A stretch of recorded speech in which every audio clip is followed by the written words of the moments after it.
여보, 치약에 대한 두 가지 착각이 있는데 알아? 치약에 대한 두 가지 착각? 첫째, 거품이 많이 나야 잘 닦인 것 같다. 둘째, 매운맛이 나야 잘 닦인 것 같다. 그럼 거품 나고 매워야 잘 닦이는 게 아니라고? 당연히 아니지. 한 치약 회사가 합성 계면 활성제를 빼서 출시했더니 거품과 매운맛이 없어진 후 매출이 확 줄더라는 거야. 오히려 합성 계면 활성제는 치아 건강과 입냄새에 안 좋은데 말이지. 야, 완전 속았네. 그럼 무슨 치약을 쓰냐? 파인프라 치약. 파인프라 치약. 합성 계면 활성제는 물론 에탄올, 사카린, 인공향, 타르, 파라벤, 그리고 가습기 성분으로 논란됐던 CMIT, MIT도 뺐대. 나쁜 건 다 뺐어? 그럼 뭐가 좋은데? 특허 2건에 기이한 고유한 기술로 프라그 제거와 시린이, 구취에서 탁월한 효과를 준대. 그럼 사줘. 일단 샘플부터 체험해봐. 정치 신세계숍에서 폰케이스, 문블렌드, 에코백 등 이네 굿즈를 구입하면 샘플을 보내준대. 대박! 부다 열중시어, 부다 열중시어, 부다 열중시어.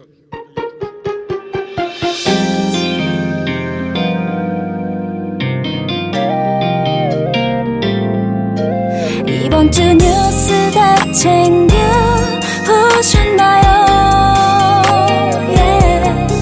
깔끔한 분석, 통쾌한 해설, 유쾌한 토론까지. 정치 신세계. 정치 신세계 샵에도 놀러오세요.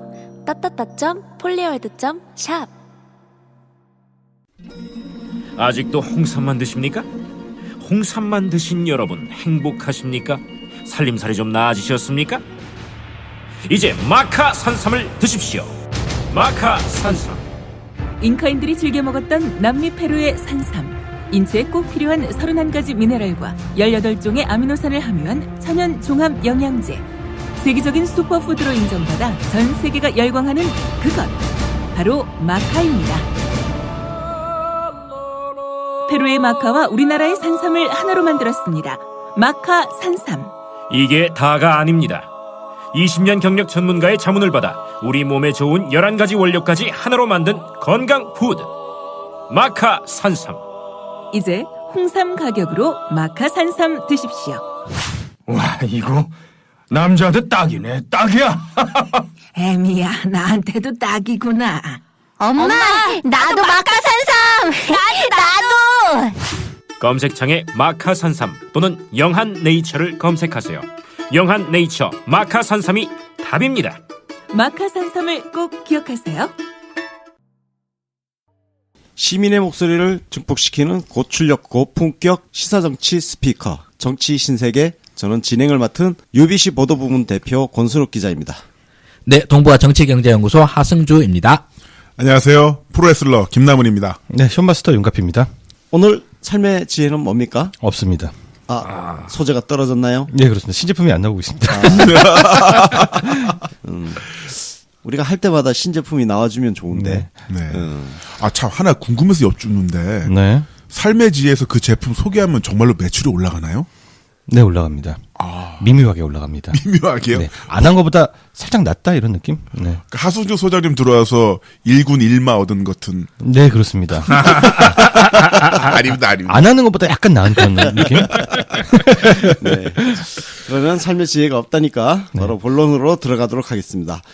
오늘 저희가 준비한 에피소드는 추미애 더불어민주당 대표입니다. 네, 일명 추불리. 네. 왜 추미애 대표를 선택했느냐? 우리가 지난번에 이낙연 총리를 했잖아요. 네. 그래서 어쨌든 우리 문재인 대통령을 든든하게 뒷받침하고 있는 분들을 한번 집중 조명해보는 그런 약간의 시리즈? 네. 예, 그런 맥락에서 추미애 대표를 이번에 다루기로 했습니다. 사실 뭐 추미애 대표 하면은 과거에 좀 특히 우리 노무현 대통령 지지자라면 조금 밉상이었죠.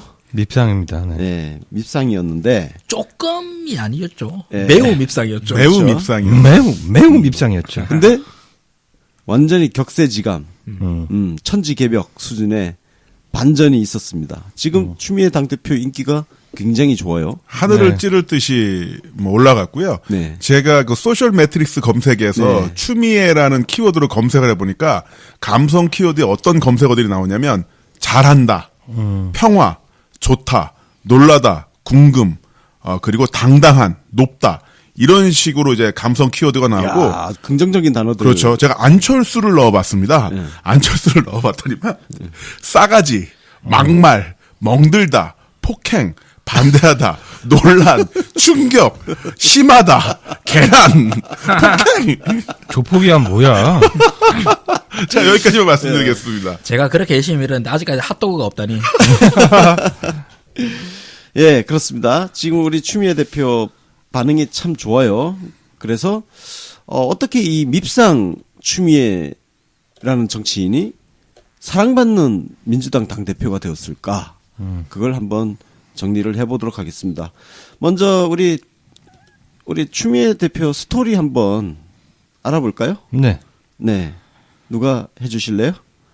직접 하시죠. 제가 하고? 나 혼자 떠들라고? 네. 아니, 이 사람들이 나를 막 부려먹네.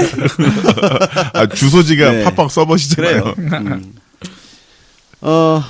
추미애 대표, 여성 최초 지역구 5선 국회의원입니다. 아, 그 여성 최초예요? 예. 5선은 최초죠. 지역구. 그러니까 비례대표 없이 지역구에서만 5선은 최초입니다. 1958년 경상북도 달성군 출신이고 세탁소로 유명합니다. 세탁소 기억나죠? 네. 네. 예. 세탁소집 딸. 한양대 법대를 졸업하고 1982년도에 사법시험 합격했어요. 오, 85년도에 여기 캠퍼스 커플이었어. 서성환 변호사하고 7년 연애해가지고 결혼했어요. 이 DJ께서 예전에 호남 당에서 대구 며느리 얻었다라는 표현을 썼잖아요. 그렇죠. 근데 실제로 또 호남 분이랑 결혼을 하셨네요. 네. 사실 이때만 해도 지역 감정이 굉장히 컸던 때예요. 예, 셌던 때거든. 경상도 부모님이 호남 사위 얻는 거 진짜 탐탁지 않았을 거야. 실제로 그랬다고 합니다. 더군다나 이 서성환 변호사예요. 이분도 고등학교 때 교통사고를 당해가지고 다리에 장애가 있어요. 호남 출신에 다리 장애까지 있고. 그러니까 참 저 TK 부모님이 좋아하셨겠어요. 근데 그 반대를 무릅쓰고 결혼을 합니다. 강단이 있네요. 예. 진짜 멋지다. 그리고 판사를 하죠. 판사를 하다가 김대중 대통령이 호출을 합니다. 호남 사람인 제가 대구 며느리를 얻었습니다. 고맙습니다. 신의 한 수였던 것 같아요. 네. 김대중표 캐스팅에 거의 뭐 베스트가 아니었나. 판사 시절에도 뭐 강단 있는 판결도 많이 했는데 이거는 그냥 패싱하고 가겠습니다. 패싱이란 단어 참 유용하네요. 써먹긴 좋다. 네. 여튼 그래서 95년도에 정계 입문을 해가지고 95년 8월 27일 새정치국민회의 입당합니다. 96년 총선에 광진구 지금 현재 지역구죠. 네. 예, 출마해서 초선 국회의원이 되고 추다르크라는 별명으로 유명하잖아요. 그렇죠. 그게 보니까 자기가 그 지역 감정에 맞서 대구를 구하는 잔다르크가 되겠다라고 연설을 해서 생긴 이름이네요. 네. 우리 노무현 대통령이 지역 감정하고 지역주의와 네. 싸웠는데 추미애 대표도 같은 사실, 전쟁을 하고 네, 있었던 거예요. 그렇죠. 대구 출신이 호남당에 입당해서 그때는 호남당이라 그랬잖아요. 네. 참 쉽지 않은 선택을 한 거죠. 자, 뭐 쭉 그렇게 뭐 잘 나갔어요. 네, 진짜 그 당시 민주당에서 이제 우리 민주당 매니아들은 거의 뭐 김대중 정권에서 노무현 정권 초반으로 넘어올 때까지 진짜 최애캐였다고 볼 수 있을 것 같아요. 네. 추미애하면 우리 모두의 뭐 영남 사람이건 호남 사람이건 김대중 정부나 노무현 정부를 지지하는 사람들 눈에는 하트마크가 뿅뿅. 그랬던 기억이 또 새롭네요. 네. 옛날 자료들 보니까. 그렇습니다. 그리고 절정기를 향해서 달리죠. 네. 그때가 사실 돌아보면 굉장히 정치 인생의 화려한 시절이었어요. 진짜 리즈 시절. 네. 지금도 물론 리즈 시절이지만 그때 2002년이 네. 정말 추미애 국회의원 리즈 시절이었습니다. 노무현을 제일 먼저 지지하고 나온 사람은 천정배 의원으로 알려져 있는데요. 가장 공이 많았던 사람 하면은 거의 뭐 추미애가 1등 공신, 특등 공신이 아니었던가 싶습니다. 왜냐면은 그 국민참여운동본부를 만들어서 희망돼지 저금통 사업을 성공적으로 이끌어냈거든요. 네. 그때 그 별명이 돼지 엄마. 돼지 엄마. 그때 저도 네. 돼지 됐어요. 나도 그랬었고 진짜 많이 모았던 것 같아요. 네. 그래서 노무현 대통령도 추미애를 이제 정치도 동지로 여겼고 한간에는 뭐 후계자 중에 한 명으로도 여겼다. 뭐 이런 이야기 나올 정도로 굉장히 유력한 인물로 올라가기도 했었잖아요. 사실인데 그 노몽단일화가 깨지던 그날에도 노무현 당시 후보가 이런 연설을 했습니다. 그 정몽준 쪽에서 막 우리 저기 정몽준 후보도 연단에 올려주세요 막 이러니까 당시 노무현 후보가 너무 앞서가지 마십시오. 민주당에도 좋은 후보 많습니다. 저기 정동영 후보도 계시고 저기 추미애 의원도 계십니다. 네. 라고 말할 정도로 추미애를 거의 뭐 오른팔로 생각하고 다음 후계자로 생각했던 정황도 있습니다. 그렇죠. 그래서 그게 사실상 마지막 유세 장면이었는데 마지막 그게 유세였죠. 명동이었어요. 예. 거기에 정몽준이 약간 삐친 거야. 네. 삐친 것 같습니다. 그리고 지지 철회 선언이 나옵니다. 그렇죠. 예. 꼭 그것 때문은 아니겠지만 근데 만약에 지지철의 선언이 안 됐더라면 더 골치 아팠지. 그렇죠. 정몽준을 우리가 계속 끌어안고 있었을 거 생각하면 갑자기 근데 제가 이게 당시에 자료들을 되게 많이 찾아봤는데요. 사실 그것 때문에 삐진 게 맞다고 합니다. 또 이게 누구지? 김은국이 그때 같이 다 소주 마시면서 막 엄청나게 오만을 들쑤시면서 어떻게 이럴 수가 있습니까? 그래서 했다고. 예. 굉장히 직접적인 원인은 또 맞아요. 그렇죠. 네. 정몽준이 그때 이제 뭐 무슨 장관 자리 내놔라. 내각 반 뜯어가려고 한 거예요. 근데 노무현 대통령이 그렇게는 못하겠다. 네.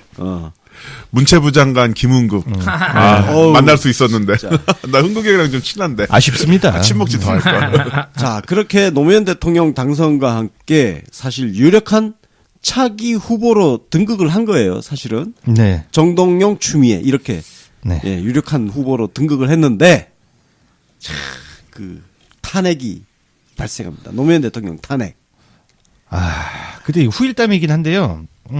아시는 분은 아시는 얘기인데 추미애 당시 이제 의원이 하도 어깃장을 놓고 탄핵에까지 막 참여하고 막 이러니까 우리 다들 아신 대로 노무현 대통령이 그런 게 있잖아요. 사람 안 챙기는 거. 그건 다들 알잖아요. 그래서 측근한테 물어봤대요. 아니 추미애 저기 의원 왜 저러십니까? 진짜 모르는 거야. 그래서 왜 그러냐고 그러니까 그게 대통령 되신 다음에 전화 한 번 안 주셨다고. 저쪽은 저쪽대로 독이 올랐다. 이런 얘기가 있어요. 그러니까 당시 노무현 대통령이 뭐라고 하셨는지 아세요? 뭐라 그랬어요? 아니 이제 내가 전화 드리려고 했는데 그만큼 무심한 거야. 이 추미애 의원은 우리 당시 진짜 우리가 좋아하긴 좋아했는데요. 당시엔 좀 덜 익었다고 볼 수도 있어요. 어떻게 보면은 성숙되지 않은. 아니 무슨 자리를 달라는 게 아니라 그래도 대통령 만들고 희망돼지 사업했는데 전화 한 번 안 준 거야. 그거 사실 노무현 대통령의 좀 결함으로 볼 수도 있는 부분입니다. 어떻게 보면. 그래서 열린우리당이 만들어질 때 추미애 의원은 따라가지 않고 민주당에 남습니다. 거기까지 명분이 있었어요. 네. 지금 돌이켜보면 명분이 있었습니다. 우리 네. 뭐 잔민당이니 뭐니 논려댔는데 시간이 많이 지나고 보니까 그것도 역시 훌륭한 명분일 수 있다는 생각이 들어요. 그렇습니다. 사실 또 이게 그때 열린우리당 창당 철학이라든지 방향성은 참 좋았지만 돌아보니까 천신정이라고 하는 천정배, 신기남, 정동영 이 3인의 권력 쟁탈전의 일환이었다는 것도 사실입니다. 시간이 지나고 나니까 그때는 우리 완전히 열린우리당 빠돌이들이었잖아요. 그렇죠. 네. 시간이 지나고 나니까 저 그때 정동영을 엄청 열렬히 지지했었습니다. 아 그래요? 오. 그때 사실 다 그러지 않았나요? 한번 맞아요. 기억 한번 되살려 보세요. 인정합니다. 왜냐면은 열린우리당 만들었을 때 유시민 작가가 선봉에 서가지고 정동영 당의장 만들기 위해서 선거 운동을 했었어요.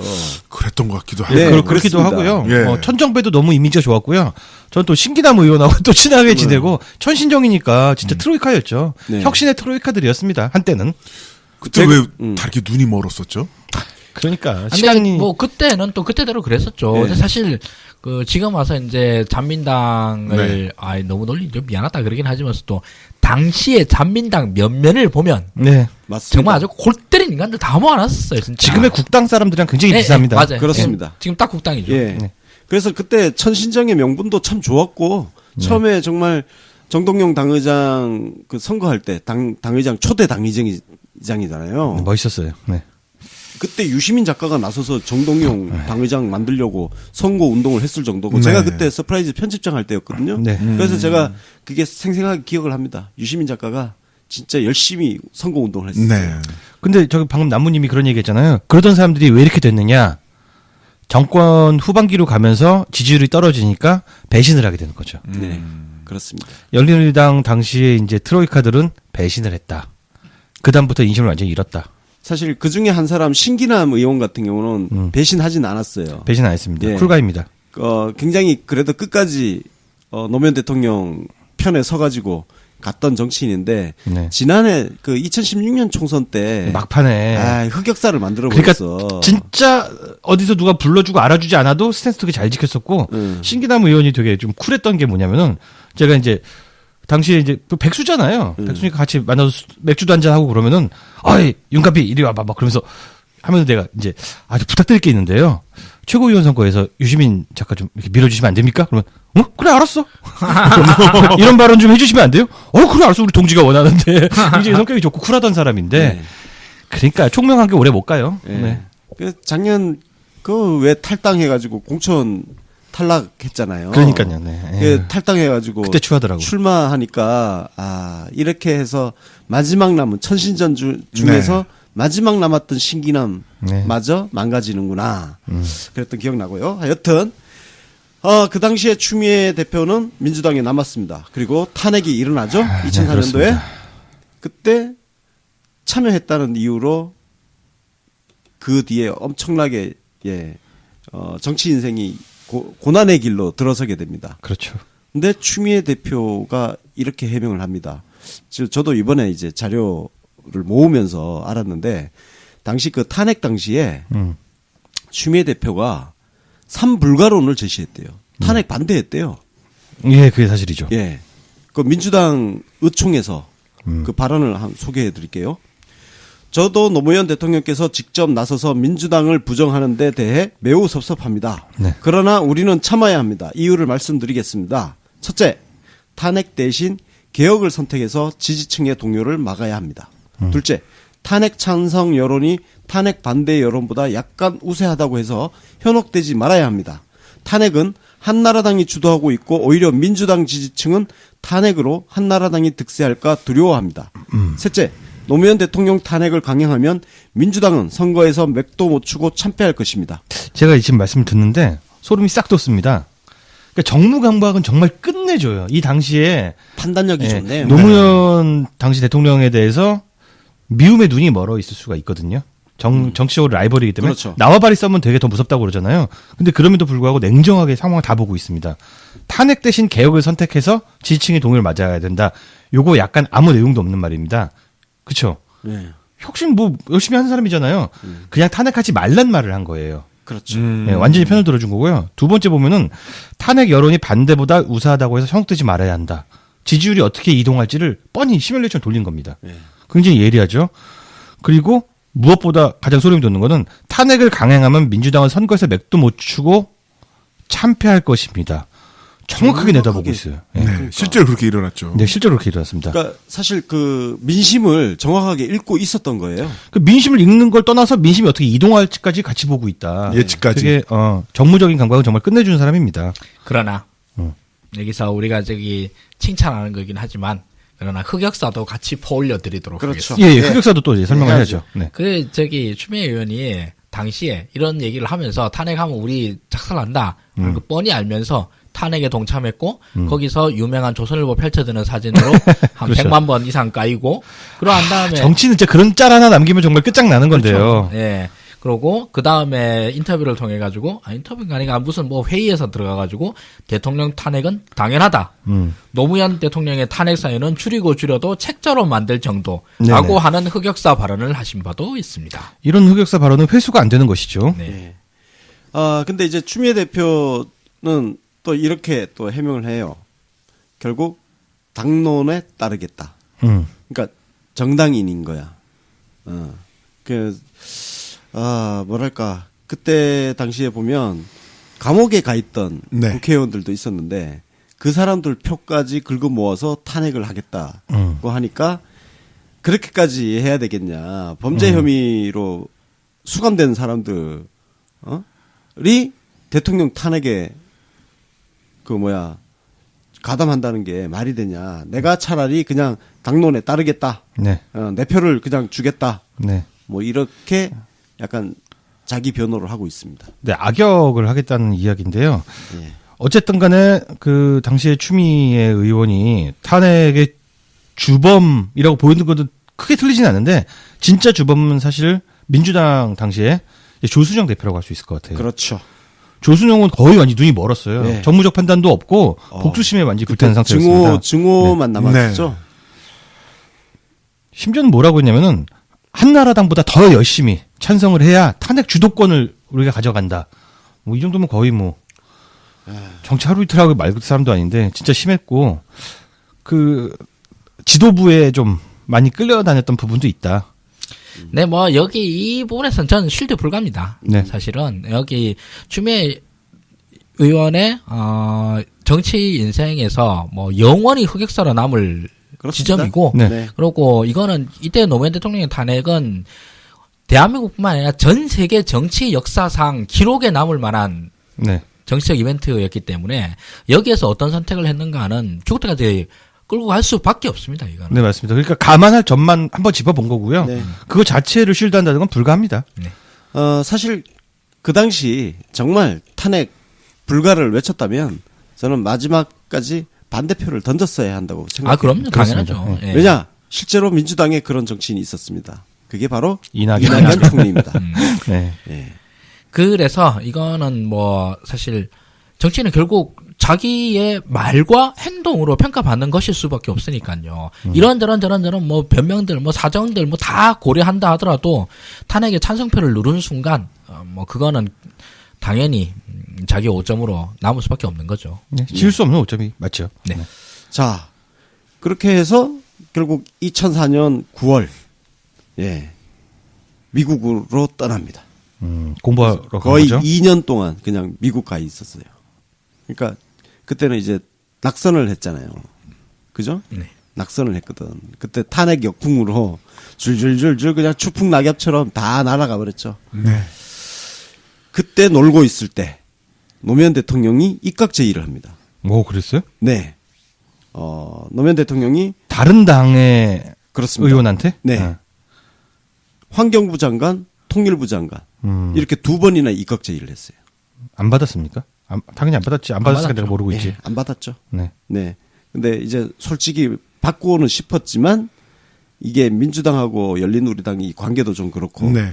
그 상황에서 서로 막 이렇게 반목하고 있는 상황에서 자기가 장관으로 가는 게 모양새가 좀 그렇다는 거죠. 네. 그때 입각 제의 받았던 민주당 의원들이 몇 명 더 있습니다. 예를 들어서 김효석 생각나십니까? 김효석 의원? 네. 예. 김효석 의원도 한때 교육부 장관 제안을 받기도 했었어요. 그러니까 노무현 대통령이 열린우리당 창당으로 이렇게 쪼개진 걸 다시 봉합하기 위해서 그런 노력을 하셨던 거죠. 그러니까 이거를 당시 소연정이라고 불렀던 거 아닙니까? 그렇습니다. 네. 나름 연정을 하려고 시도를 했던 거죠.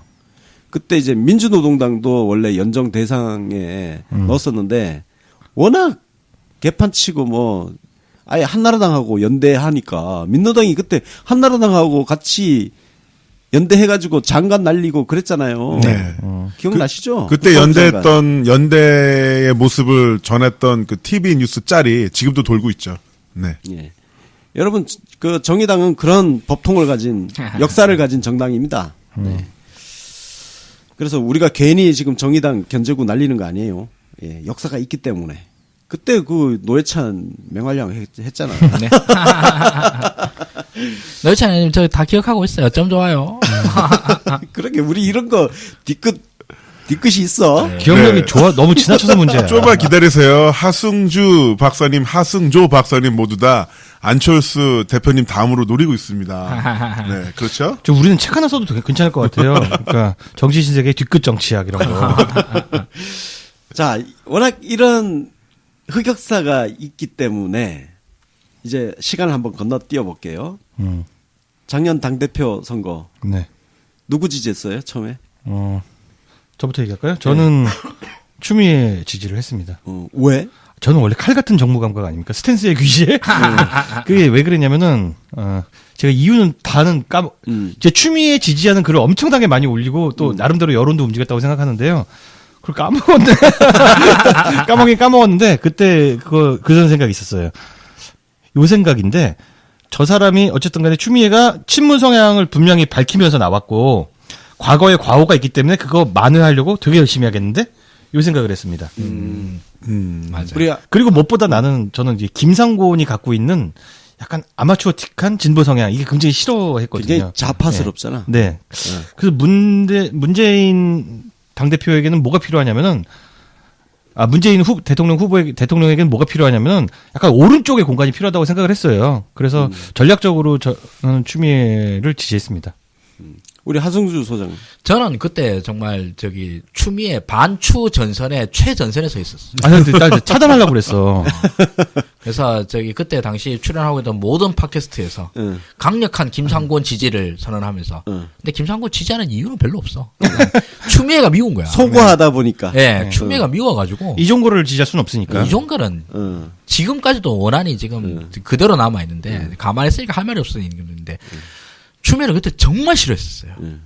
뭐 이유는 딴 게 아니고 그냥 그거 하나 때문에 탄핵 때문에 그랬어요. 우리 김남훈. 예, 저 같은 경우는 당연히 이종걸 의원은 아니었고요. 그리고 김상곤 같은 경우는 저도 이제 윤갑비 소장은 비슷한 건데 왠지 모를 미숙함 또는 지나치게 시민 또 진보 이런 색채들 이런 것들이 과연 앞으로 큰 싸움을 앞두고 있는 상태에서 이런 사람이 우리가 맡길 수가 있을까라는 저는 불안함? 그때 무상버스에서 완전히 정을 뗐어요. 무상버스로 말아먹는 거 보고서 정을 뗐어요. 그래서 이런 사람을 수장으로 내서서는 우리가 전쟁에서 이길 수가 없다. 지금은 그래서 어쨌든 간에 현재로 봤을 때는 추미애 같은 사람이 강단인 사람이 앞에 나가서 시스템 포메이션을 짜고 여기서 이제 선수들 내보내서 이제 전쟁터로 나가야 되는 건 대선으로 나가야 되는 게 아닌가. 그때 당시에 판단을 굉장히 미워하는 것 같은데. 대충 지지했던 거 아니에요? 예. 그렇게 해봤어요. 예. 사실 저도 김상곤을 지지했습니다. 왜 진짜 지지했냐? 좌파. 소고하다가 이종걸 안 돼. 추미애 탄핵 안 돼. 남은 게 김상곤이야. 그래서 소거하다가 추미애였는데 소거하다가. 근데 제가 그 민주당 전당대회를 전국을 따라다니면서 취재를 했잖아요. 네. 근데 그 과정에서 내가 생각이 바뀌었어요. 현장에서 연설을 이렇게 듣고 있어 보니까 야, 김상곤 되면 큰일 나겠다 싶은 거야. 김상곤도 이제 우리 사람인데 좀 예쁘게 말해줘요. 아니 진짜 걱정이 되더라고. 네, 맞아요. 자꾸 호남만 갖다 외치고 하니까 짜증나는 말 진짜 많이 했어요. 맞아. 호남팔이 했었지. 계속 호남 얘기하니까 와, 이게 이 당이 어떻게 되려고 지금 저러고 있지? 그래가지고 하소장님도 저랑 술자리에서 내가 그거 공격하니까 방어를 못하는 거야. 호남팔이 너무한다. 그건 정말 짜증나는 점이었어요. 네. 진짜. 그리고 중간에 지지하긴 했었는데 김상곤 당시 후보가 정말 선거운동을 못했어요. 못해요. 네. 진짜 못했어. 네.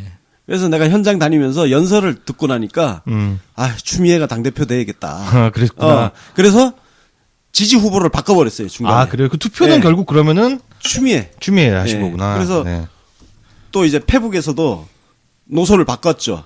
기조를 그랬구나. 김상곤 지지로 글을 쓰다가 도중에 추미애 지지로 바꿨습니다. 저는 너무 막 나가가지고 바꿀 수가 없었어요. 왜냐면은 이게 지지자가 생겨. 페북에서 막 김성걸 막 밀고서 그러다 보면 지지자가 생기잖아. 그 사람들을 배반할 수 없는 거야. 지금 아직도 우리 정치 신세계 이 게시판 댓글에서 하승준 이 새끼가 저기 옛날에 저기 추미애 그렇게 까고 왔던 거 다 기억한다 이 새끼야. 이런 거 댓글 올라와요. 나 지지한 이유 또 하나 생각났어. 뭐야. 제가 2015년도에 그 라종일 예전에 참여정부 때 계셨던 그분이 쓴 그 출판 기념회 때 제가 미니 강연했었거든요. 네. 미니 강연했었는데 제 앞서 했던 강연이 모두 다 그 예전 뭐 국정원장 이런 분들이 얘기를 젊은이들이 하는 이야기 이런 건데 다들 뭐 젊어서 고생은 1000번 한다 이런 이야기를 하는 거예요. 그런 이야기를 하다가 내가 와서 이야기를 하고 그러니까 그분들이 날 다 공격을 하는 거야. 애가 아직 몰라서 어려서 모른다. 나도 나이가 40 넘었는데. 근데 그 자리에 바로 추미애 의원이 참석했었거든요. 네. 그러고서 강연 딱 끝나고 나서 저보고 정말 고생 많으십니다. 이런 자리에서 기운 내세요. 그래서 그런 개인적인 인연 때문에 내가 그렇구나. 지지했던. 네. 좀 하찮은 지지사요. 하찮은 근데 지지사요. 하여튼 하 소장님 같은 경우는 이제 막 이렇게 해서 너 과거에 그랬지 않았냐 그러면 많이 쓰는 방법이 있죠? 한번 해보시죠. 뭐요? 미안해요. 미안해. 이제 와서 어쩌겠어. 네. 아니 근데 정말 미안해요 한마디면 아이고, 풀리는 네. 일이 정말 많습니다. 네. 그리고 저는 또 그 점에서는 스스로에서 나름대로 칭찬하는 부분 중에 하나인데 추미애 당대표가 당선된 그 순간부터는 완전히 당대표로서 받아들였어요.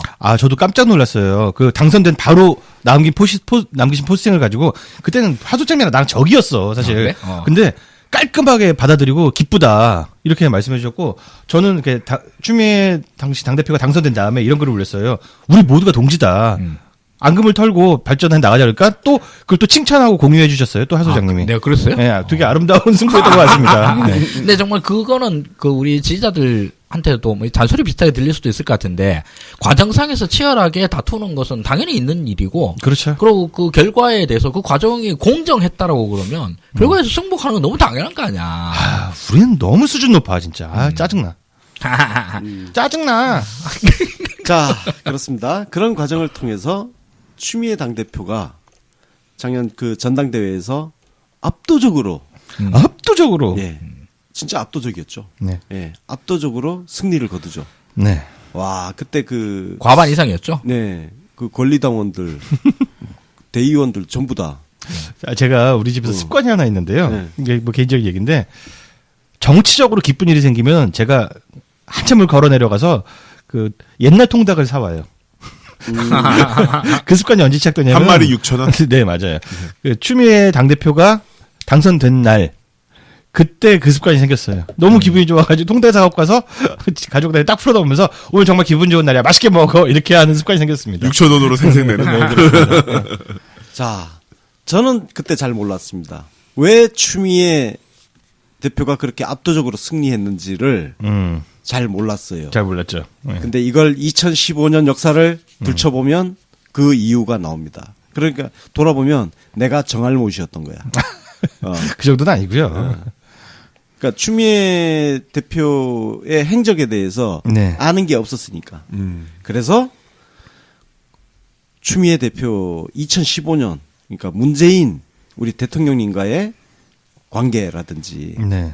특히 2015년은 우리 문재인 당대표 시절에 그야말로 우리 에피소드 잔혹사 만들었지만 네. 그런 시련 그 고난을 겪었던 시기에 추미애 대표가 옆에 있었다. 네. 기록을 다시 찾아보니까. 좀 소개 좀 해주시죠. 예. 해볼까요? 네. 일단 그 2년부터 보면 문재인 당대표가 선출되고 나서 추미애 의원을 찾아가서 최고위원을 맡아달라고 요청을 합니다. 우리 대통령님이 해안이 있으셨어. 해안도 해안이고 사실 좀 문재인 하면은 우리가 걱정했던 것 중에 하나가 그거였잖아요. 너무 진보 성향 아닌가, 너무 좀 다시 어울리는 플러스 정치를 잘 못하지 않나 그런 얘기가 있는데 보면 지금 정부도 그렇고요. 되게 플러스 정치를 잘하십니다. 추미애부터 잡고 순서대로 가는 거예요. 이때 그 최고위원 제안했을 때 당시 그 보좌진들은 반대를 했대요. 수락을 반대했대. 이유가 뭐냐면 호남표를 위해서 맡아달라고 하는 것 같은데 이미 선출직 최고위원도 한 적이 있으니 지명직 최고위원을 다시 하는 것은 격에도 맞지 않는 것 같다. 이런 이유로 반대를 했대. 근데 추미애 대표가 이렇게 응수를 했다고 합니다. 지금 그런 것 따질 때인가? 호남의 지분을 노리는 세력은 계속해서 문재인 대표를 흔들 것이다. 그러면 당의 미래는 없다. 똑똑하다. 그러면서 최고위원을 수락을 했다고 합니다. 이런 일이 있었네. 네? 이게 재밌네요. 박지원이 그걸 반대한 거야. 여기서부터 이제 네. 생겼구나. 그러니까 추미애라는 파이터 리더에 대해서 박지원도 탐을 내고 있었고 굉장히 중요하게 삼국지자면 마초 정도 되는 인사를 뺏겼다고 생각을 한 것 같아요. 야, 이게 추미애 당대표가 박지원하고 계속 날 세웠잖아. 역사가 있네. 그죠? 지금 조금 전 그게 역사네요. 그러네요. 뿌리가. 여기서부터 시작이. 네. 자, 그리고, 이게 추미애 대표가 그때 2015년 그때 문재인 당대표를 막 여기저기서 흔들 때 특히 이제 동교동계라고 할 수 있는 권노갑 상임 고문이 이 김대중 대통령님 묘소를 참배하면서 이상한 말을 합니다. 어떤 말을 하냐? 네. 관행상 주류 60% 비주류 40% 배합한 정신을 문재인 대표가 이어나가기를 바란다. 나눠먹게 하자는. 그러니까 대놓고 나눠먹게 하자는 거야. 아니 근데 문재인은 자기 사람이 빵명이었는데 뭐 더 이상 어떻게 나누면 6대4로 나누면 땡큐죠. 차라리. 이걸 정당 정치 관행이래. 그러니까 추미애 대표가 여기에 대해서 진짜 그게 김대중 대통령님 묘소에 가서 할 소리냐? 시원하다 그거는. 어떻게 묘소에 가서 그런 이야기를 하느냐. 하여튼 그래서 일가를 했습니다. 그 권노갑 의원이 지금 국당에 가 계시죠? 그렇죠. 거기서 6대4 정신 잘 실천하고 계신가 지금 묻고 싶습니다. 6대4 권노갑 선생. 이제 호 하나 생겼다. 네. 6대4 권노갑 선생. 육사라고 불러도 괜찮을 것 육사. 같아요. 두 글자가 좋아요. 권육사. 자, 그리고 또 추미애 최고위원의 어떤 강단이 발휘됐던 부분이 있었죠. 바로 2015년 그 4.29 재보선 때 새정치민주연합이 전패를 했습니다. 전패를 하니까 바로 다음날 의원총회에서 문재인 대표 거취 논란에 대해서 특히나 주승용 당시 최고위원이 굉장히 날선 비판을 했는데요. 이번 선거 결과에 대해서 어떻게 책임지겠다는 건지 국민 앞에 분명한 입장을 밝히라면서 우리 모두 물러나지 않겠다면 최소한 패권 정치 청산 약속 등 구체적 방안 실천해야 된다면서 바로 문재인 대표가 있는 상태 직격탄을 날렸습니다. 그러니까 패권이 있지도 않은데 패권. 아니 그 면전에서 당대표한테 이런 소리 짓거릴 수 있는 상황 자체가 패권이 없다는 패권이 없다는 얘기죠. 예. 그때 또 어떤 얘기를 했냐면 문재인이 당대표가 되면 친노에게 불이익을 주겠다고 했는데 과연 친노가 불이익을 받았느냐. 경쟁력 떨어지는 후보들 내서서 야권 분열의 비밀을 제거한 거 아니냐. 야권 분열. 네. 또 이런 워딩까지 사용을 했는데요. 말이 안 되죠. 자, 근데 이 상태에서 추미애 최고위원이 그 주 최고위원의 발언에 대해서 자괴감이 느껴진다. 개인 인터뷰가 아닌 이상 이러한 공개적 자리에서 이렇게 해야 하는지 모르겠다라면서 정면 반박을 했습니다. 고마운 지원이죠.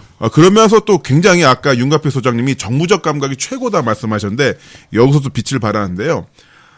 우리의 그 기계적 경선에 대해서 그 누구도 이의를 제기하지 않았다. 네. 우리 지지 세력은 2번을 찍겠지라는 타성에 안주한 것이 선거 패배의 가장 큰 원인이라면서 결과를 놓고 너무 과한 평가하는 것 자체도 우습다고 생각한다라고 이야기를 했습니다. 그러니까 확실하게 그 현재 상황 또 민심이 어떻게 이동됐는지 또한 그 시스템이 갖고 있는 오류 아니면 그 오류의 가능성을 이미 다 파악을 했던 거죠.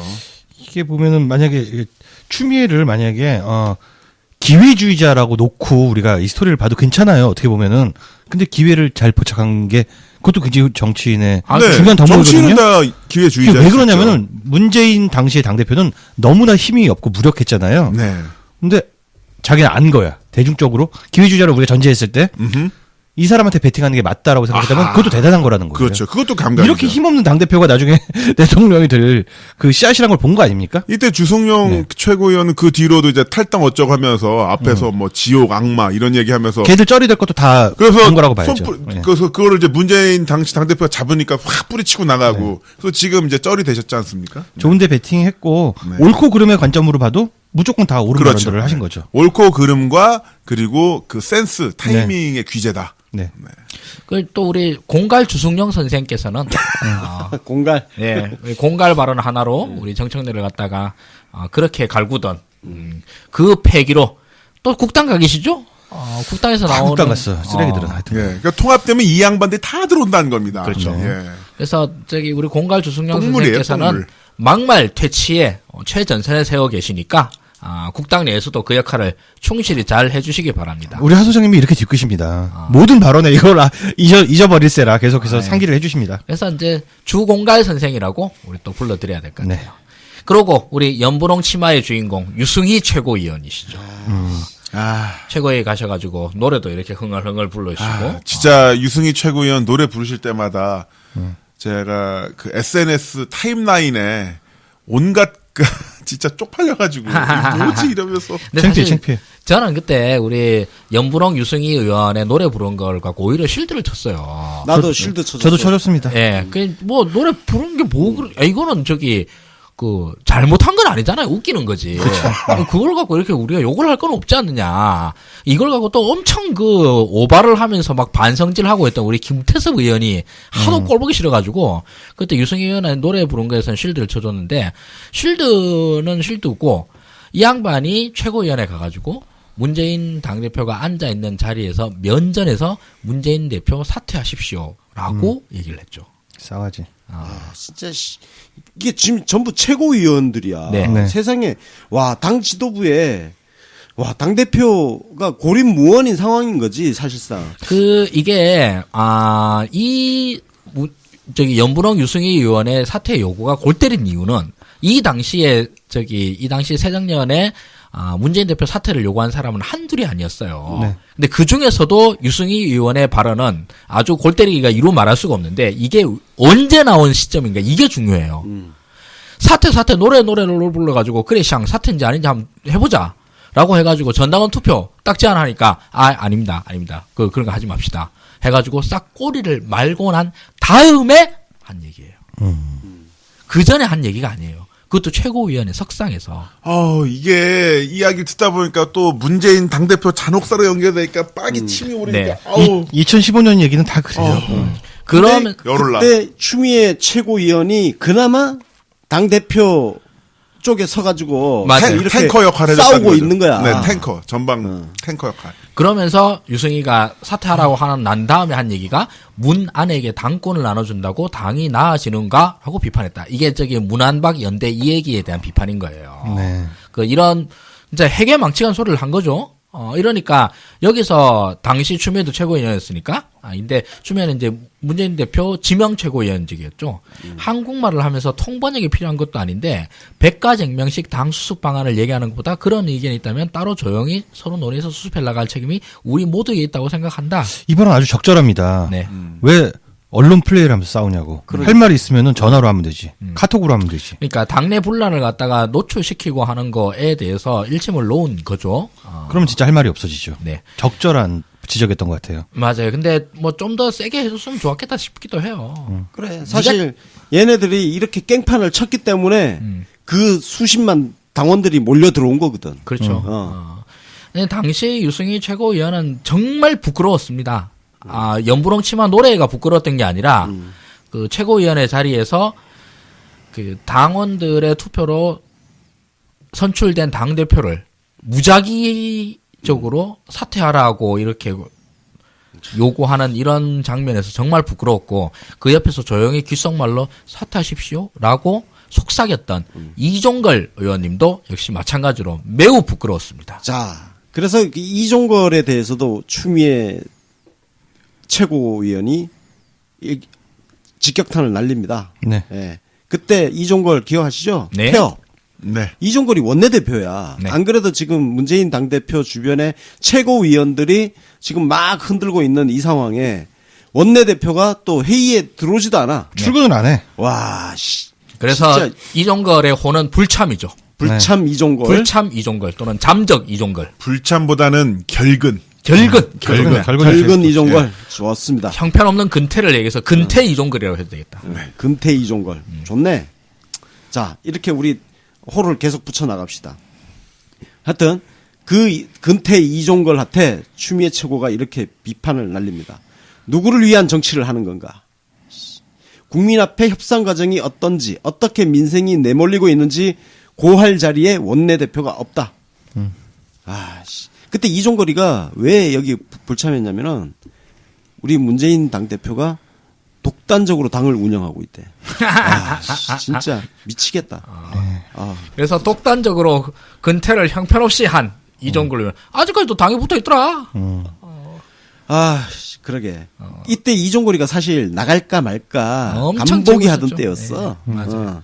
여찼으면 나갔던 상황이야. 박영선하고 이종걸은. 이종걸 하여튼, 의원님 우리 편이긴 한데요. 그렇다고 해서 과거의 흑역사가 지워지는 게 아닙니다. 지금 요즘 조용히 있으니까 우리가 그냥 그러니까요. 안 까고 있는 거예요. 말 한마디 여기서 실수하면은 정말 일주일 내내 까이게 해드릴 수 있죠. 일주일이요? 조금 더 연장시켜주시면 안 될까요? 일주일이면은 살아남지를 못합니다. 아, 그래요? 사실 일주일 내내 공격받은 정치인이 없어요. 안철수 빼고. 아니 근데 이 문구들이 작심하고 패기 시작하면은 3일이면 다 무릎 꿇어요. 요즘은. 여튼 지금처럼 계속 조용히 있거나 아니면은 솔직히 말해서 더 적극적으로 문재인 정부를 위해서 헌신하는 모습. 그걸 왜 놀아? 죄를 씻으려면 지금 열심히 헌신을 해야지. 지금 자유한국당 험한 말 쏟아내고 입 털고 있을 때 거기에 맞서서 싸워주면 그냥 흑역사는 또 덮어지는 거예요. 상처가 될 수 우리 있죠. 또 까먹잖아 또 그런 그렇지. 거는. 잘하면은 까먹어줘. 아까 하승주 소장님이 미안해요. 이거 한마디로. 그거 돼요, 정치인들. 미안해요, 하면 돼. 이종걸 같은 경우는 지은 죄가 너무 많아서 미안해요 갖고 안 되고 거의 추미애 지금 대표처럼 거의 탱커로 나서서 활동을 해야죠.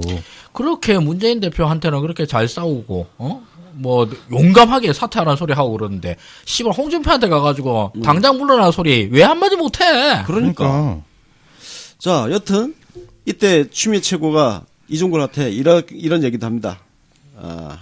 개파 청산을 외치는 사람들이 오히려 개파를 만들고 있다. 이런 작태가 분열에 분열을 낳고 있다. 위기는 누가 만든 게 아니라 우리 스스로 자초한 것이다.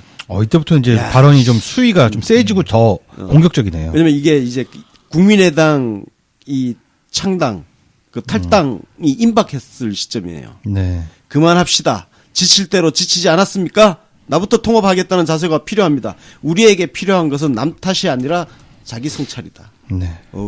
말 참 잘한다. 네. 그리고 당시에 추미애 최고위원은 그 희대의 캐릭터 우리 찰스도 아주 후드로 깠죠. 그 안철수의 당시 2015년 당시의 행패는 이루 말할 수 없었어요 정말. 안철수한테 네가 그럼 혁신위원장을 맡아서 당 혁신을 한번 해봐라. 그러니까 하기 싫다. 그리고 맨날 도망다니면서 옆에 가서 이 혁신 안 되고 김상훈 혁신안 다 나오고 나니까 이 혁신은 받아들일 수 없다. 이러고 또 하고 혁신 전대에서 나를 당대표로 뽑아달라. 이런 개소리를 하고 있었을 때 이때 추미애가 그냥 이 안철수를 보고 그 당시에 민주당 의원들이 씨발 몸을 사려. 안철수 야 개새끼야 이 소리를 왜 아무도 못해. 그렇잖아요. 그 소리 할 때 그런 소리가 필요할 때 아니 하는 게 뭐 어렵나. 당에서 해야 될 일을 네가 안 맡았잖아 안철수. 근데 왜 밖에 나가서 딴소리를 하고 있느냐라고 하는 굉장히 당연한 소리를 추미애 최고위원이 당시에 했었었죠. 당시 문재인 대표가 제안했던 혁신위원장과 인재영입위원장을 고사했던 것을 언급하면서 당내에서 해야 될 일은 맞지 않으면서 밖에 나가서 여야를 싸줘봐 기득권 정치라고 매도하는 것은 새 정치가 아니다. 이게 추미애의 발언이었죠. 네. 이후에 안철수, 김한길 등 탈당파 전원에게 공격을 날리는데요. 이런 레토릭을 썼습니다. 호적 함부로 바꾸는 게 아니다. 라는 레토릭을 썼는데. 좋다. 워딩 좋네. 제가 이제 저는 추미애가 이제 문재인을 위한 칼이 될 거라고 생각했기 때문에 지지한 거예요. 인격이 마음에 들어서는 아니고. 근데 이때쯤에서 제가 생각을 좀 바꿨는데, 추미애 정치 역전 그래도 일관성이 있다. 뭐 탄핵이라는 씻을 수 없는 죄는 있지만 어떤 일관성이냐면은 당의 분열을 막는 데 있어서는 몸을 안 가린다. 몸을 사리지 않고 싸운다라는 점입니다. 이런 얘기를 하는데 탈당파들한테 제가 다른 일정으로 동교동에 가지 못했는데 적어도 이희호 여사님은 최초의 정권 교체를 위해 전국 이사를 다닌 분이라면서 김대중 대통령이 만든 이 당을 안에서 흔들고 밖에서 파괴하는 세력에게 절대 힘을 실어줄 일 없다. 무슨 얘기냐면요. 이렇게 얘기할 수도 있어요. 감기가 격앙되니까 나 같으면 나가라. 나는 문재인을 지키겠다. 이렇게 할 수도 있지만 이 마지막 멘트마저도 이런 내용입니다. 나가지 마라라는 얘기를 하고 있는 거예요. 그런 면에서 통합파로서의 좀 과격하지만 어떨 때는 과격하지만 통합파로서의 그 일관성이 있다. 민주 세력에 대한 그걸 좀 고민하는 정치인이라고 할 수 있을 것 같아요. 사실 내가 이때 당시에 추미애 최고위원이 이런 말을 했는지 진짜 몰랐어요. 그러니까 내가 작년 전당대회에서 추미애 당대표한테 그렇게 압도적인 표가 간 그 배경을 내가 정확하게 몰랐던 거죠. 그러니까 마일리지를 굉장히 차곡차곡 쌓아나가고 있었던 겁니다. 이런 식으로 해서 그 당시부터 이제 문꿀들의 마음을 사로잡고 있었던. 그렇죠. 네. 왜냐하면은 온 사방이 지금 문재인 당대표를 흔들고 있는데 이때 추미애가 계속 당대표 방어막 네. 역할을 해주고 있었고. 그러고 보면 당시에 문재인 당대표의 그 탱커 역할을 해줬던 분이 추미애 최고위원 말고 또 계셨나요, 사소장님? 그때 최고위원 했었을 때 정청래 하다가 날아갔잖아. 네.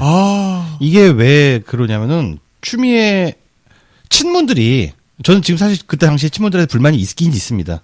근데 친문이 나서면은 친문 패권주의 소리 들을까봐 움츠러들었잖아요. 근데 추미애는 당시에 프리포지션이었던 거지. 네. 나 친문 아닌데? 근데 니들 잘못하는 건데?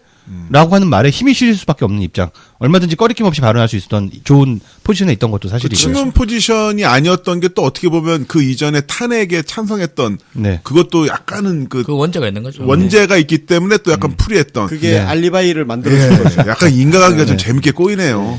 좋다. 그것 때문에 나는 계속 추미애 까고 있었고. 아유, 그러니까 나도 그것 때문에 그냥 반대하고 있다가 이 뒤끝이 긴 게 좋을 때도 있는데 뭐 이렇게 뒤끝이 너무 길다 보니까 이런 변화를 그래 뭐 씨발 그래봐야 뭐 이제 탄핵 추미애 아니냐 이런 거가 있었죠. 그러니까 이제 끝까지 마음을 못 열었던 거지. 그래도 난 유연하게 그 전당대회 과정 속에서 확 바꿔버렸잖아. 근데 난 저기 사실 김상곤 지지하면서도 첫째로는 이러면 호남 파리 때문에 골치 아플 뻔했죠. 완전 미쳐버리겠더라고 진짜. 당의 행운인 것 같아요. 김상곤은 어쨌든 간에 지금 그 문재인 정권에서 소중하게 잘 쓰이고 있고 그러니까 어떤 자리에 앉느냐 문제인데 맞아요. 추미애가 이 자리에 앉은 거는 우리 당의 복이었던 것 같아요. 네. 그렇습니다. 그 유일한 대안이었던 것 같아요. 네. 그 당의 복일뿐만 아니라 대한민국 전체의 복이라 생각하는데 자연스럽게 우리 탄핵 국면에 넘어가 보죠. 예. 당대표로 당선이 되고 탄핵 국면에 넘어갔는데 너무 잘했어. 저는 너무 진짜 잘했어요. 이전에 있었던 추미애에 대한 뭐 이런 저기 좀 서운한 게 아니지. 그때 있었던 화나는 감정 이런 것들이 탄핵을 거치면서 저는 영국 가방권 부여해요. 네. 추미애에 대해서. 그때 드라마틱하다. 여러 가지가 있는데 제가 기억나는 게 뭐냐면은 부역자 프레임을 만들어냈어요. 네, 맞아요. 그러니까 추미애 당대표가 하는 말 웬만한 것들은 다 프레임화될 정도로 섹시한 워딩을 되게 잘 뽑아. 그리고 되게 적확해요. 부역자란 말은 정말 와 저쪽을 완전히 궁지에 몰아넣었던 그런 프레임이고요. 착 붙죠. 그렇죠. 우리 얼마나 재밌게 놀려먹었습니까. 그러니까. 부역자 새끼들. 적폐 부역자 새끼들. 그러니까 나 부역자 아닌데 그러니까 부역자 맞잖아 새끼야. 뭐 이런 맞아요. 식으로 얘기해야 네. 되는 거니까. 이런 워딩이 있어서 제가 깜짝 놀랐던 워딩 하나 있는데요. 당시 박근혜를 궁지에 몰아넣는 가장 좋은 방법은 지나고 나서 얘기입니다. 비정상인 인간으로 몰아붙이는 게 제일 좋은 방법이었어요. 그렇죠. 정치적으로 네가 뭐 했네, 세월호가 어땠네 이런 정치적인 경우는 반대 진영에서는 또 반대로 할 수 있는 방법이거든요. 바보로 만들어 버렸습니다. 요거 그때 당시 이제 최순실이 무슨 최순실이 아니라 추미애 대표가 브리핑에서 이런 말을 했는데요.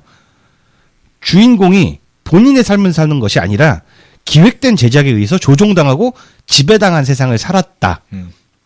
끝내줘.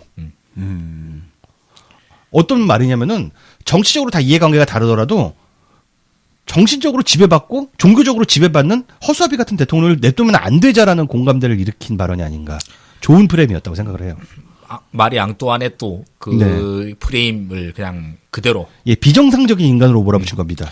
그리고 그 워딩뿐만이 아니라 저는 이때 당시에 이제 돌파력을 보고 너무 감동을 받았는데 어떤 거요? 돌파력 탄핵 당시에 탄핵 돌파력. 전국의 돌파력 있지 않습니까? 이때 막 그 탄핵 집회 열리고 탄핵 집회가 아니었지 박근혜 반대 집회가 맹렬하게 열리고 있을 때예요. 네. 근데 이때의 전술들은 쫙 갈려요. 여기서 첫째 세력은 그냥 이대로 가자예요. 이대로 가가지고 12월 20일까지 지금 이제 며칠 안 남았죠. 이때까지 쭉 끌고 가가지고 넘어가자. 그 사이에 그걸 하자라고 그랬죠. 총리를 우리가 임명할 쪽으로 하자. 큰일 날 판단입니다. 진짜 네, 지금 그리고 생각해보면. 두 번째로는 조기 개헌론도 있었어요. 아이고. 개헌을 통해서 어떻게 해보자. 있었죠. 그리고 대책 없는 이야기이긴 한데 그냥 하야론. 그러니까 이거는 저기 감나무 밑에 입 벌리기 전술이에요. 그렇죠. 할 리가 없잖아. 박근혜가 하야하기를 기다린다. 그건 우리 힘으로 하는 게 아니잖아. 그렇죠. 그리고 마지막으로 탄핵론이 있었어요. 네. 근데 탄핵론을 다들 이게 너무 뜨거운 감자라 가지고 잘 못 물어요. 네, 그렇죠. 일단 첫째로는 역풍이 있었고 노무현 탄핵의 네. 그 기억이 있는 거예요. 이거 탄핵론 까딱 잘못하면은 이거 완전 작살나는 수가 있다. 네. 이러는 게 있고 이 절차를 갖다가 과연 밟을 수 있을까? 탄핵 발의와 의결과 헌재 판결까지 이걸 이뤄낼 수 있을까에 대한 불안감도 있는 거예요. 이 탄핵이라는 게 지금 와서는 너무 당연하게 보이지만서도 그 당시 10월달 이후로부터 있었던 그 사태에서는 이게 전혀 딱 일관된 길이 아니었어요.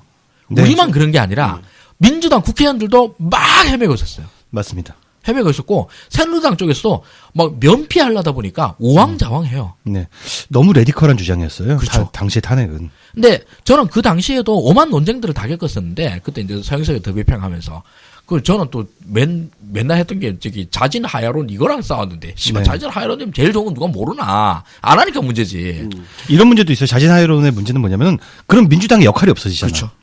아무것도 안 되는 거죠. 네. 그럼 그냥 저쪽 리더십 갖기 애들이 어려워지잖아. 자유 그 새누리당이 계속 주도권 잡고 가는 거야. 네. 그리고 얼마 전에 시사인 인터뷰에서 우상호 당시 원내대표가 뭐 자기 작전 엄청 잘 짰다 그랬는데 우상호도 엄청 흔들렸거든요. 네, 흔들릴 수밖에 없었죠. 흔들리고 막 이랬다 저랬다 했었어요. 그런데 끝까지 탄핵을 밀고 가고 일관되게 메시지를 전달한 사람은 추미애가 유일했고 네. 탄핵을 성공시킨 최고의 공신은 물론 대한민국 국민이죠. 그러나 정치인 중에 단 한 명만 꼽으라고 그러면 전 추미애예요. 추미애가 그렇다고 너무 급진적으로 끌고 간 것도 아니고 아니에요. 예. 상황을 봐가면서 끌고 갔기 때문에 그렇습니다. 문재인 당시 후보는 그거를 한 칸 뒤에서 한 박자 느리게 그렇습니다. 그때 고구마란 별명이 붙었잖아요. 네. 아주 좋은 고구마입니다. 예. 그러니까 추미애 당대표가 그 당시 그 메시지는 일관됐지만 그 메시지가 나오기까지 익히는 시간을 굉장히 인내하면서 기다렸던 거예요. 그 익히는 시간이 뭐냐면은 국민 여론이 탄핵적으로 비등해지는 그 시점까지 네. 네. 전략적으로 인내하면서 계속 정치적으로 저쪽 놈들을 계속 몰아붙이는 역할을 했다고. 그 당시가 지금은 우리가 진짜 계속 승리하는 과정이었고 그래서 그 승리를 갖다 계속 쟁취해내는 과정이었고 그 사이에 중구난방들이 다 하나로 모아지는 이런 과정들이었거든요. 국민들 입장에서는 저기 광화문 집회에 나온 사람들은 박근혜 하야, 박근혜 사퇴 이런 네. 얘기 뭐라도 해도 돼요. 뭐라고 주장을 해도 그건 상관없어요. 국민 주장이니까. 그렇습니다. 네. 근데 그 주장을 모아서 어떤 하나의 정치적 솔루션을 제시하는 것은 정치인인데 그 정치인 중에서 지금 와서는 가장 완벽했어요. 진짜. 완벽했습니다. 완벽하게 탄핵이라는 일정들을 끌어냈고 탄핵 일정에서 제일 큰 문제가 뭐예요? 국회 3분의 2 의결이에요. 네, 그렇죠. 3분의 2 의결을 끌어내려고 그러면 당시 새누리당에 이걸 뽑아내야 돼요. 그렇죠. 그 새누리당 실제로 뽑아내요. 네. 그렇지. 투항을 받아낸 건데. 네. 어. 그 사이에서는 아마 좋은 말도 있었고 협박도 있었을 거예요. 야, 너 그 박근혜가 지금 이 난국을 벗어나고 나면은 너한테 복수 안 할 거냐. 뭐 이런 게 있었겠지. 네. 이거부터 시작을 해가지고 이렇게 해서 그 새누리당 내의 분열을 그대로 이뤄냈죠. 네. 이거를 저는 좀 약간 칭송을 좀 보태서 얘기하면 이런 면이 있는데 상황이 있기를 기다렸다고 말씀하시잖아요. 그러니까 근데 국면 자체를 만들어낸 게 당시 민주당이다. 맞아요. 그렇지. 추미애 혼자 잘한 게 아니라 우상호도 굉장히 잘했고요. 잘했었어. 당시에 그 국회 부의장도 굉장히 잘했고 팀 전체가 똘똘 뭉쳐서 되게 잘했단 말입니다. 맞아요. 그럼 그 공이 어디로 가냐면은 당대표한테 갈 수밖에 없어요. 그렇습니다. 저 사람이 강한 리더십을 갖고 있으니까. 네.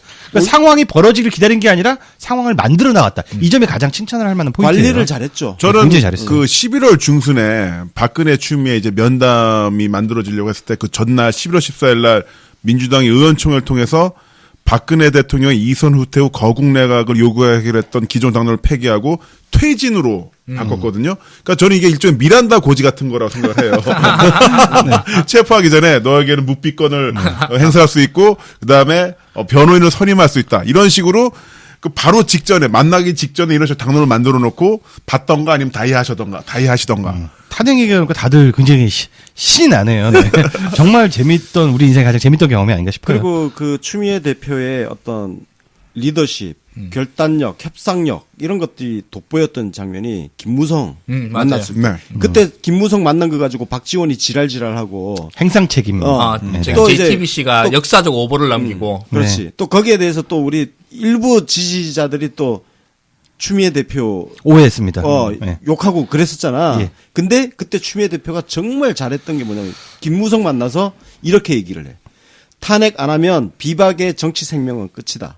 겁내지 말고 탄핵하자. 아, 잘 꼬신다. 내가 판사 아니었냐? 법률가로서 보면 탄핵 심판 오래 안 걸린다. 행상 책임, 즉 헌법을 대하는 태도로 헌법 수호 의지가 있는가 없는가를 판단하는 재판이기 때문이다. 김무성이 당시 팔랑귀였던 거예요. 넘어갔어.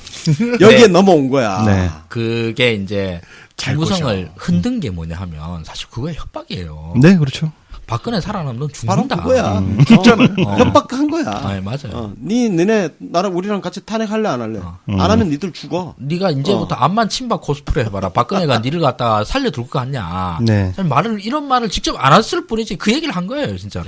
제가 당시 SNS 제 계정에 썼던 글이 이런 글이 있어요. 포스팅이 트윗이 추미애 당대표의 요즘 활약상은 흡사 조별 과제 마감 전날의 조장처럼 매우 용맹무쌍하다. 적절하다. 그 조별 과제 전날 조장만 혼자 파워포인트 쫙 100장 다 만들고 영상 넣고 편집하고 폰트 설정하잖아요. 그러면서 카톡으로 계속 메시지 보내고 결혼식 갔다 왔어 안 갔다 왔어. 야, 너 빨리 안 와? 자료 안 보내? 메일 안 보내? 이러면서. 아, 그때 저 언론의 왜곡 보도와 그 왜곡 보도에 흔들리는 장면 진짜 생생하게 기억이 남습니다.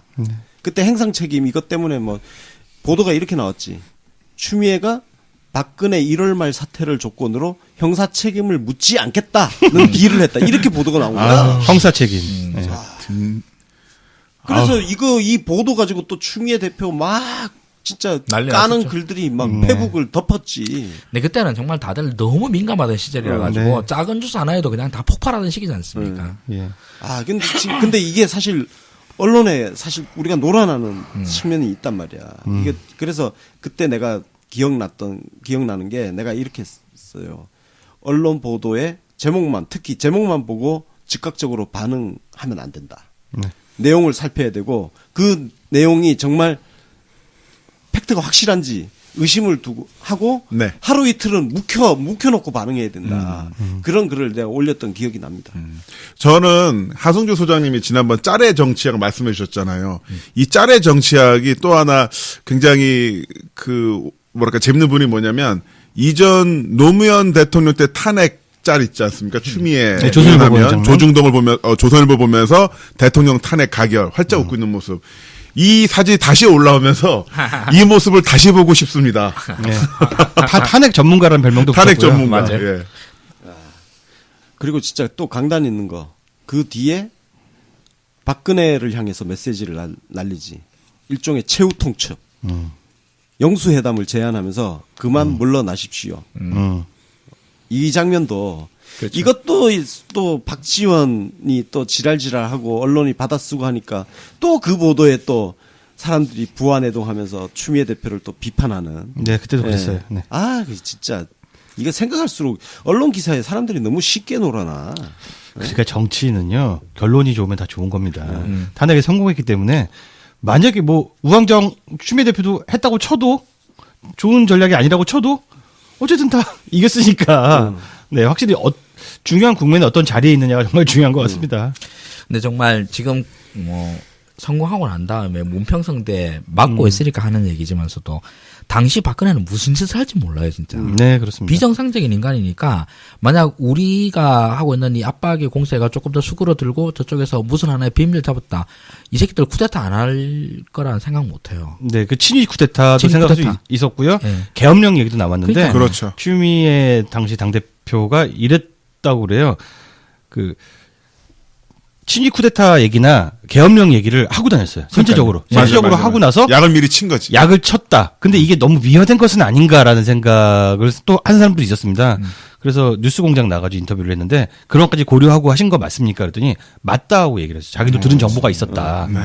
그래서 계엄령을 자기가 막았다 이렇게 얘기도 했습니다. 근데 실제로 그때 보면은 저는 가장 그 역시나 그 촛불 시민들이 대단한 게 뭐냐면 매주 이 좁은 공간에 수십만 명, 100만 명이 모였는데도 한 번의 폭력 사태가 없었어요.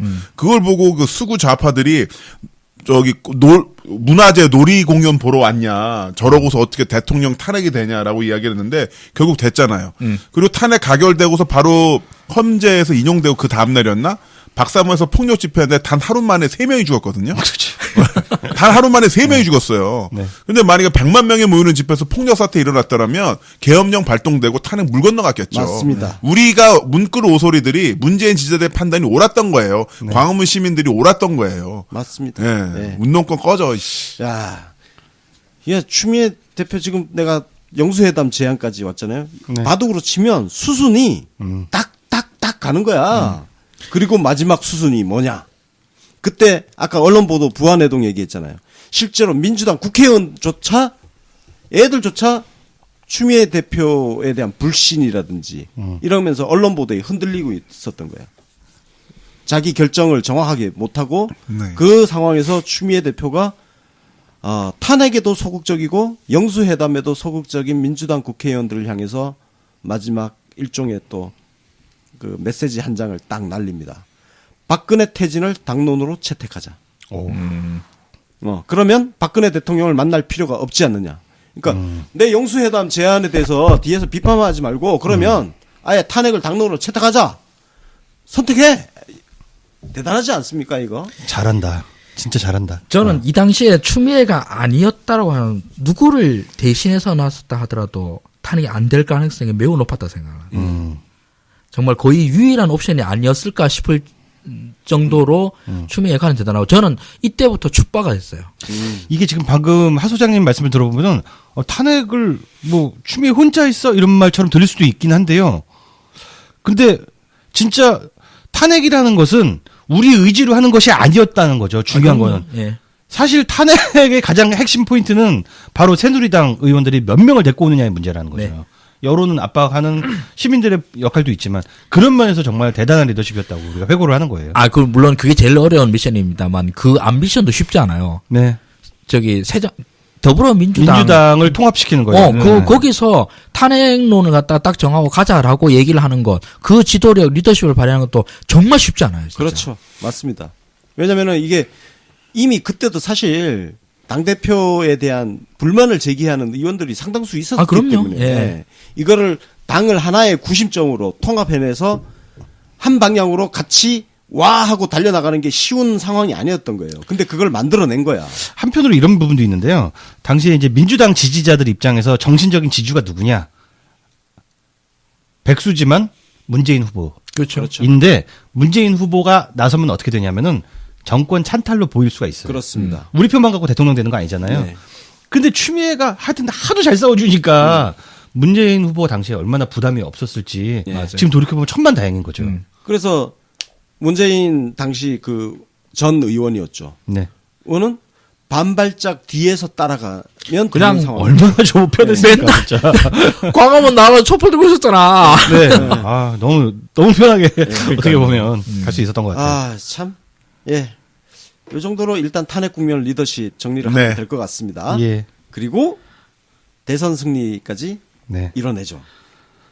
대선 승리는 뭐 우리 모두의 네. 작품이니까. 맞습니다. 네. 그러고 보면 어쨌든 우리 모델 작품이긴 하지만 대통령 2번 당선시키고 2명 다시 끌어내리고 그러니까요. 진짜 네. 최고의 게임 메이커.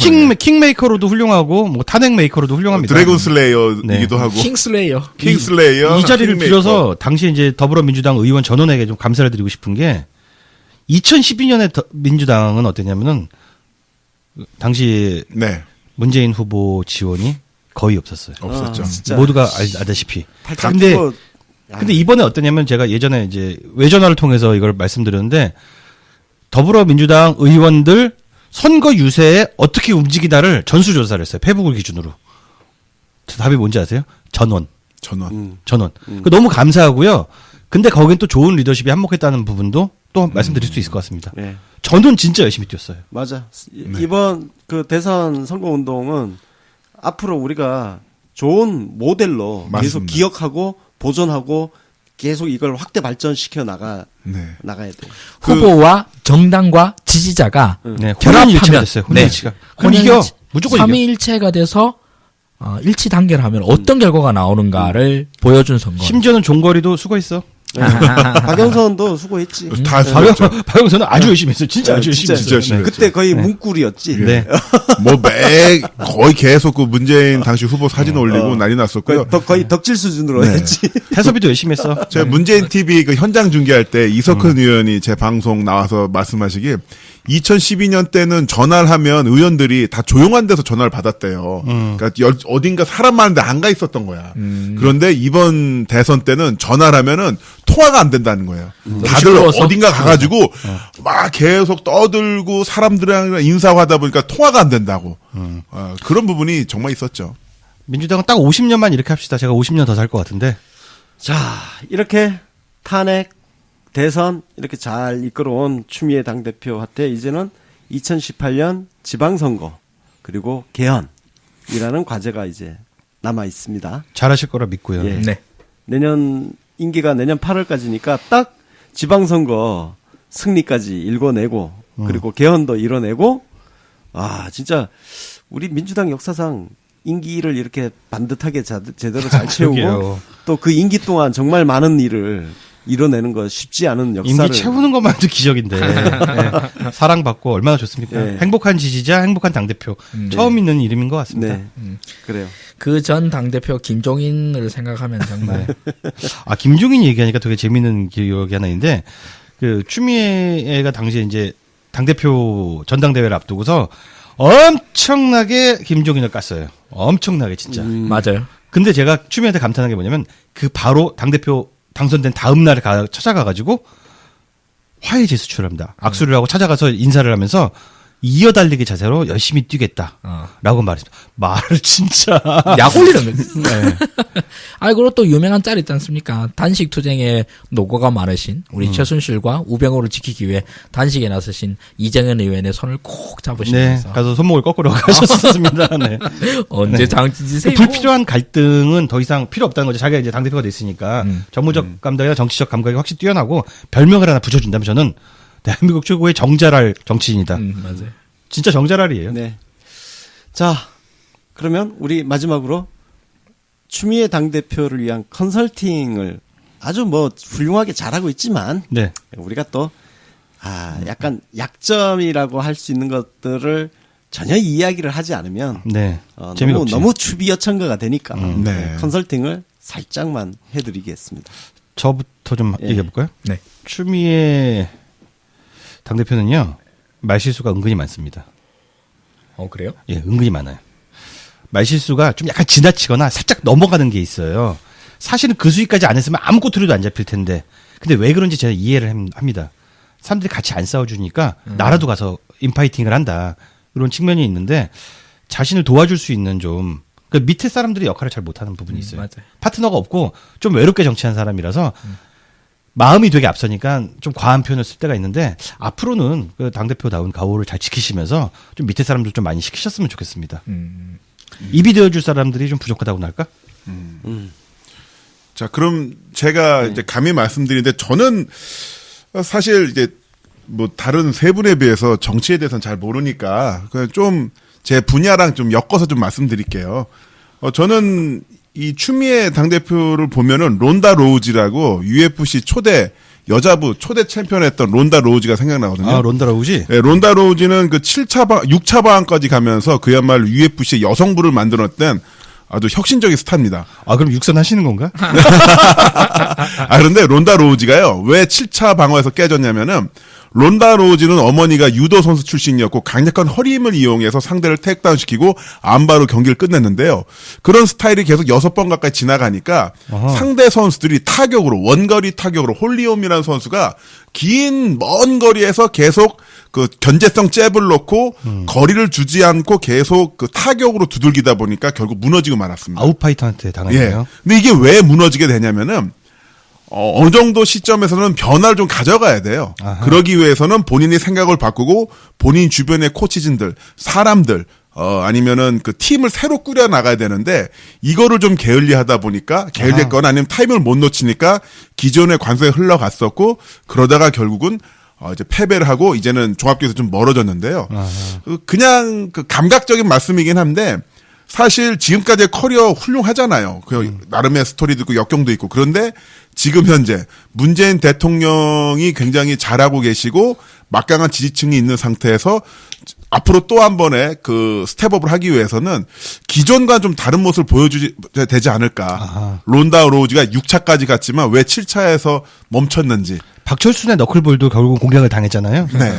아무튼 어쨌든 간에 ESPN 중계를 본 것 같은 그런 말씀이었습니다. 네. 그리고 또 하나 말씀드리면은, 추미애 당대표님의 생일이 10월 23일이더라고요. 10월 23일에 그 탄생화가 흰 동말풀이고 꽃말이 경애예요, 경애.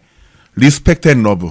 계속 그 시민들을 리스펙트 앤 러브하는 경애하는 마음으로 가져주신다면 어쨌든 간에 이름을 계속 남기지 않을까. 네. 그렇게 말씀드릴게요. 네. 저는 일단 뭐 칭찬부터 먼저 말씀을 드리면 전 이렇게 정치적 언어를 잘 쓰는 정치인을 별로 본 적이 없어요. 네, 맞습니다. 정말로 정치적 언어를 잘 써요. 정말 당대표로서 최적이다.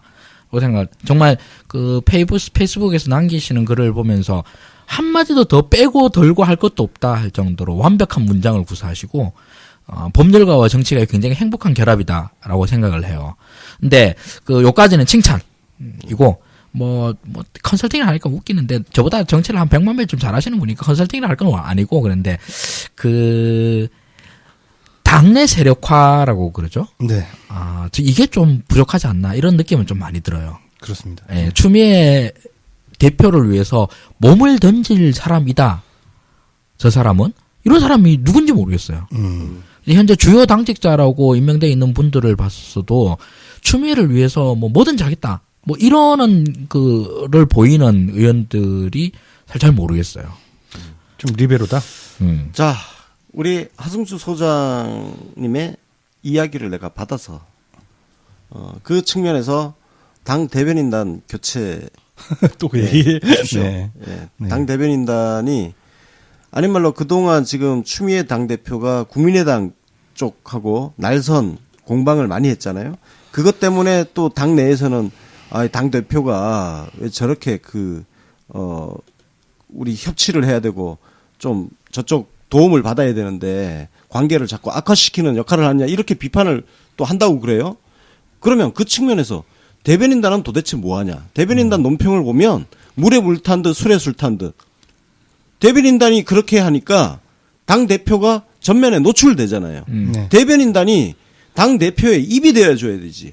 그러니까 자기들이 먼저 최전선에 나가서 칼을 맞더라도 적을 향해서 칼을 날리고 총을 쏘고 하는 역할을 하는 게 네. 대변인단 아닙니까? 네. 지금 자바국당 대변인단 보세요. 우리를 향해서 얼마나 맹렬하게 공격을 합니까? 근데 우리 대변인단은 방어를 하는 것도 아니고, 저희들을 공격하는 것도 아니고. 진짜 월급쟁이 대변인 같은 느낌이 들죠. 그러니까 허구한 날 추미애 당대표가 전면에 계속 노출이 되는 거야. 이거는 나는 대변인단이 당대표를 위해서 일하는 게 아니라 자기 자신을 위해서 일을 하고 있다고 판단을 하는 거예요. 네. 그래서 당대표를 위해서 헌신하고 앞에서 칼 맞을 수 있는 그런 대변인단으로 꾸려야 된다. 아까 2015년 문재인 당대표 굉장히 어려울 때 추미애 최고위원이 탱커 역할을 해줬는데. 그렇습니다. 그렇다면 지금 추미애 당대표에게 누가 탱커 역할을 해줄 것인가? 그 역할을 지금 아무도 안 하고 있는 거예요. 그 증거가 뭐냐 하면 당 대표가 막말한다고 비난을 받아요. 당 대변인이 막말한다고 비난을 받은 적이 없어요. 원래 당 대변인이라는 게 다 저격수들 아니겠습니까? 맞습니다. 파이터들이라 해야 되죠. 아니 그러니까 지금 대변인단이 아주 점잠 빼고 앉아 있어요. 당 대표는 막말 한다고 그런 거를 있는데. 부자 몸조심이라고 하죠. 어유 내가 말 한마디 했다가 뭐 50% 지지율이 49% 되면 어떡해? 뭐 이런 느낌인 것 같은데 그러다가 이제 가는 비에 가는 거예요. 이 파이터들이 전면에 나서주지 않으면 네. 우리 최고 사령관이 맨 앞에 나가 싸워야 돼요. 그렇습니다. 그런데 이제 한마디 좀 드린다면은 꼭 대변인단이 날선 언어, 센 언어를 써야 되는 뜻은 아닙니다. 논리적으로 혹은 희화화시켜서 아니면 절묘한 경구를 써서 저들을 궁지에 빠뜨려야 된다는 거죠. 그렇죠. 뭐 욕을 하고 막 이런 게 저격수들의 역할은 아닙니다. 네. 그러고 보니까 진짜 최근 더불어민주당의 어떤 당 대변, 또 대변인실에서 뭔가 워딩이라든가 기찬 내용이 와서 어디 SNS에서 회자되고 RT되고 네. 기억이 없네요. 공유가 안 돼. 왜? 허. 왜냐면은 의미 있는 언어들이 없기 때문에 공유가 안 되는 거예요. 해도 되고 안 해도 되는 논평들만 줄줄이 네. 나오고 있어요. 섹시한 말만이 살아남습니다. 사실 정치적 언어는 더욱 그렇습니다.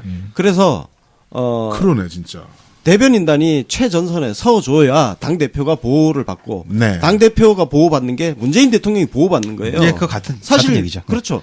그동안 문재인 대통령이 최전선에 노출되지 않았던 것은 추미애 대표가 막말한다는 소리를 비판을 받아가면서 앞에 서줬기 때문이에요. 그렇죠. 근데 추미애 대표도 보호를 받아야 된다고. 누구로부터? 대변인단인들이 추미애 대표를 보호해줘야 될 거야. 그거는 대변인단이 최전선에 서줘야 되는 거예요. 야당과의 분쟁이 나와가지고 막말한다고 해서 대변인이 잘리는 게 영광이지. 그렇죠. 최장수 대변인 하면서 원만한 언어를 구사하는 게 영광이 아니지 않습니까? 부상이 없는 파이터네. 부상이 없는 파이터. 그러네요. 부상이 없는 파이터면 뭔 파이터야? 계속 링에서 계속 도망다니면서. 그러니까 부상이 없는 파이터가 무슨 파이터야? 저는 뭐 이 얘기 관객으로 내려와야지. 이렇게 정리하고 싶은데 지금 우리가 이야기한 것들이 뭐 정치 신세계 뭐 강경파로 많이 알려져 있고 센 거 좋아하는 걸로 알려져 있는데 그런 강경파들의 주장이 아니라 그냥 일반론을 말씀드린 겁니다. 그렇죠? 맞아요. 그냥 일반론이에요. 다 아는 얘기입니다. 우리 시간이 꽤 됐습니다. 야, 그래요? 이것도 우리 취미 역시 그래도 비중 있는 정치인이니까 분량이 길어질 수밖에 없네요. 근데 오늘 재밌는 얘기도 너무 많이 나왔던 것 같아요. 그렇습니다. 저도 이제 이걸 준비하면서 몰랐던 사실도 많이 알게 됐고, 네. 이 방송을 청취하시는 분들도 추미애라는 한 정치인의 을 알게 되는데 좀 많은 도움이 되었으면 합니다. 이 에피소드 시작하기 전에 카피가 이거 뭐 우리 뭐 하지? 뭐 이렇게 했는데 말 제일 많이 해. 형 나 모르니까 형들이 얘기해요. 네, 사실 그랬어요. 네. 그렇게 하시더니만. 네. 자, 그러면 이 정도에서 정리할까요? 네. 수고들 하셨어요. 네. 자, 지금까지 저는 진행을 맡았던 UBC 보도부분 대표 권순욱이었습니다. 동부와 정치경제연구소 하승주였습니다. 프로레슬러 김남훈이었습니다. 네. 프로 따봉러 윤갑이었습니다. 감사합니다. 고맙습니다. 고맙습니다라니까. 어디서 꼬였냐면은 저는 권순욱 이렇게 했어야 되는데.